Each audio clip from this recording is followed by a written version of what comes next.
If you're looking at utilizing some sort of machine or mechanized form of trimming your cannabis plants, this DeBacco University video will go over some of the basics and let you know some of the options that exist, as well as some of the advantages and disadvantages of each.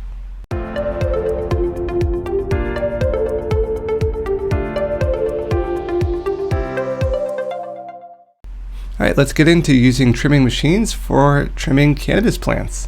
So first off, we're looking at bud trimming machine options. There's two main options, and they're dry and wet trimming machines. So this is going to depend on your chosen basic method soon after harvest. In addition, there are also different sizes to best match the operation, but at first you need to determine, are you looking at more of a dry trimming machine, or do you have the option to harvest your plants and dry them and then trim them? We're going to be doing a direct kind of harvest trim. That's going to be the main separation between these two. So when we're looking at trimming machine options to consider, as I said, wet and dry trimming, and then there are subsets below there. So there's many different options. Just going to cover a basic overview that you can go through and research further once you have a chosen path. So first off, looking at just the wet trimming options. Well, wet trimming machines allow you to trim more and save more space, since you will not need to hang flowers by their stem to allow them to go through a drying process. It saves you time, it saves you space. Sometimes wet trimming is sometimes a necessity, particularly in larger growing facilities, as they have tight time schedules of turnaround time. Incorporating a wet trim machine will result in faster harvest process and reduces the amount of space it takes to dry your plants on the stem after your initial plant takedown. So important consideration there. Now, what are some of the advantages of wet trimming machines? Well, wet trimming machines have increased speed, which is typically a main goal for commercial or large-scale growers. There's also space savings due to the reduced plant material that is needed to be dried, so that can save you areas on your dry room, or really cut down on the volume of material that's going to end up in the dry room, causing you to have a more control over your drying area. However, the disadvantages are reduced trim quality because of the breaking of wet plant cells. It's also not so good potentially for concentrates, and the flowers can have a green taste and smell to them. A lot of times these negatives or these disadvantages are reasons why people select not to go with the wet trimming option as their main option. However, there are dry trimming machines, and sometimes these are used as an initial way to kind of take down some of the plant material.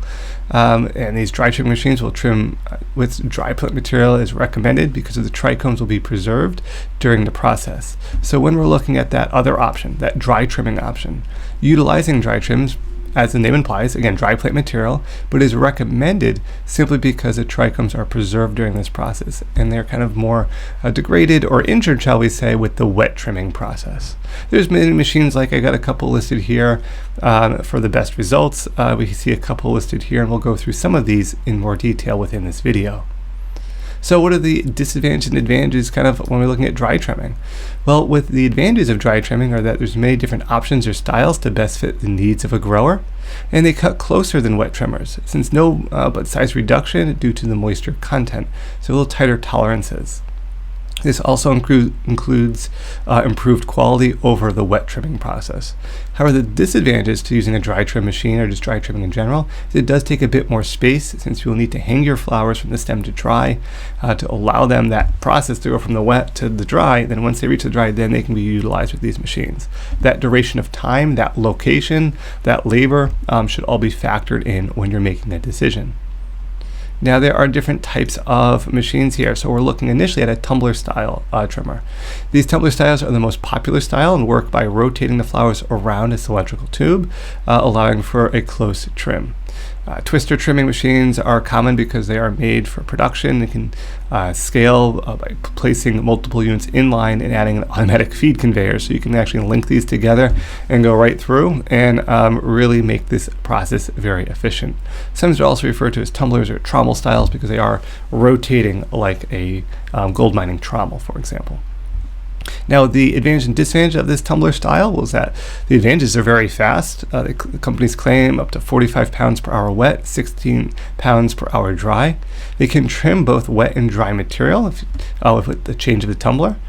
And they're scalable, as their design can handle large batches of plant material, making them ideal for large-scale operations. The disadvantage is the price of these machines tend to be more than other options available, so they can be initially cost prohibitive, but keep in mind of some of these advantages when you're making your decision. Now there's bowl style trimmers, as we see a couple pictured right here. Bowl style trimmers are usually manually operated with a hand crank that moves the flowers around the bowl, allowing them to come in contact with the blades. Automated models can be used if you have high plant volumes, kind of like the old salad kind of spinner concept. Now the advantages and disadvantages of this type is that you can control the speed via the hand crank. It's very affordable options and balances efficiency and cost. So you're kind of getting a blending of the two. However, it can remove excessive plant material, so keep that in mind. And this is really recommended only for dry flowers. Wet flowers are going to have a tendency to clog all of that. And while it says variable speed, keep in mind you're the one providing a lot of the motion. So it might be great the first couple of times, but you might be getting tired or fatigued as you get through, especially a larger harvest.